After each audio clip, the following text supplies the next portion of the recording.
কেন বাদাম খাবেন? দিনে কতটুকু খাবেন? আর কারা বাদাম খাবেন না?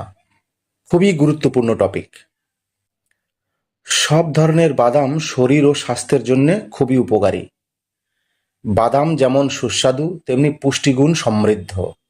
বাদাম খাবেন তার কারণ বাদাম ভালো কোলেস্টেরল বাড়াতে এবং খারাপ কোলেস্টেরল কমাতে সাহায্য করে, যা হৃদরোগের ঝুঁকি কমায়। এতে থাকা ভিটামিন ই ও ওমেগা 3 ফ্যাটি অ্যাসিড মস্তিষ্কের কোষের পুষ্টি নিশ্চিত করে এবং স্মৃতিশক্তি বাড়াতে সাহায্য করে। বাদামে ক্যালসিয়াম, ম্যাগনেসিয়াম এবং ভিটামিন ই থাকে, যা হাড় ও দাঁতকে মজবুত করে।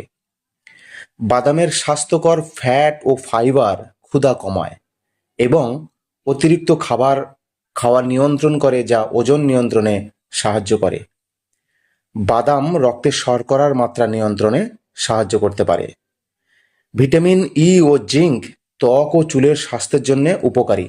নিয়মিত বাদাম খেলে ত্বক উজ্জ্বল হয় এবং চুল মজবুত হয়।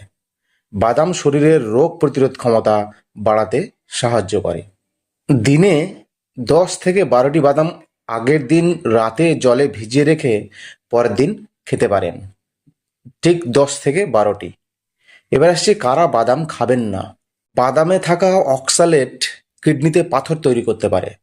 সেই জন্য যাদের কিডনির সমস্যা আছে তারা অতিরিক্ত পরিমাণে বাদাম খাওয়া এড়িয়ে চলতে পারেন। এছাড়া বাদাম ভাজার সময় এতে ভাজা লবণযুক্ত বাদাম অতিরিক্ত সোডিয়াম সরবরাহ করে, যা উচ্চ রক্তচাপের কারণ হতে পারে।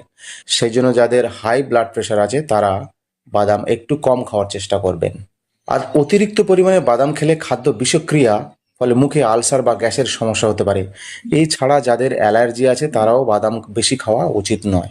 ভিডিওটা ভালো লাগলে অবশ্যই একটা লাইক করবেন এবং আমার চ্যানেলটিকে সাবস্ক্রাইব করে পাশে থাকবেন। এরকম আরও নতুন নতুন সুন্দর সুন্দর খুবই গুরুত্বপূর্ণ ভিডিও পাওয়ার জন্যে ধন্যবাদ।